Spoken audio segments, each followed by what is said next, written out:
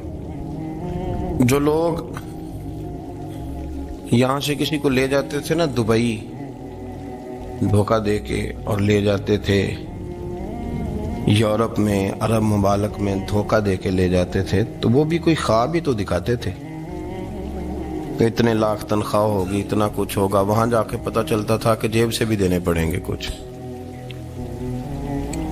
بہت سارے لوگ ایسے ہوتے ہیں، وہ سارے خوبصورتی کے نام پر ہی دھوکہ دیتے ہیں۔ آپ کو پتہ ہے کہ جو آدمی کسی کو لالچ دیتا ہے تو کسی کو لوٹنے کے لیے اسے لالچ دینا بڑا ضروری ہوتا ہے۔ لوگ پہلے لالچ دیتے ہیں پھر لوٹتے ہیں، پہلے مکمل لالچ دیتے ہیں، یہ چیز مل جائے گی، یہ چیز مل جائے گی، لوگ مکمل لالچ دیتے ہیں، اس کے بعد پھر لوٹتے ہیں۔ اور اگر لالچ نہ دیں تو کوئی آدمی قابو آئے گا؟ لوگ لوٹتے ہیں لالچ دے کر۔ اچھا، اب وہ جو جس کو لالچ دیا جا رہا ہوتا ہے وہ کہہ رہا ہوتا ہے کہ نہیں نہیں تمہیں نہیں پتا، وہ اس وقت ماننے کو تیار نہیں ہوتا، وہ کہتا ہے اتنی خوبصورت باتیں کر رہا ہے، اتنی اچھے پیغام دے رہا ہے، تم میرے دشمن ہو، تم مجھے منع کر رہے ہو۔ ہوش تب آتی ہے کہ جب سب کچھ لٹ جاتا ہے۔ عورت کو ویسے بھی قابو کرنا بڑا آسان ہوتا ہے۔ اعلیٰ حضرت بریلوی رحمۃ اللہ علیہ فرماتے ہیں بیٹیاں نازک شیشیاں ہوتی ہیں، ان کو تو ذرا سی چوٹ لگے تو ٹوٹ جاتی ہیں۔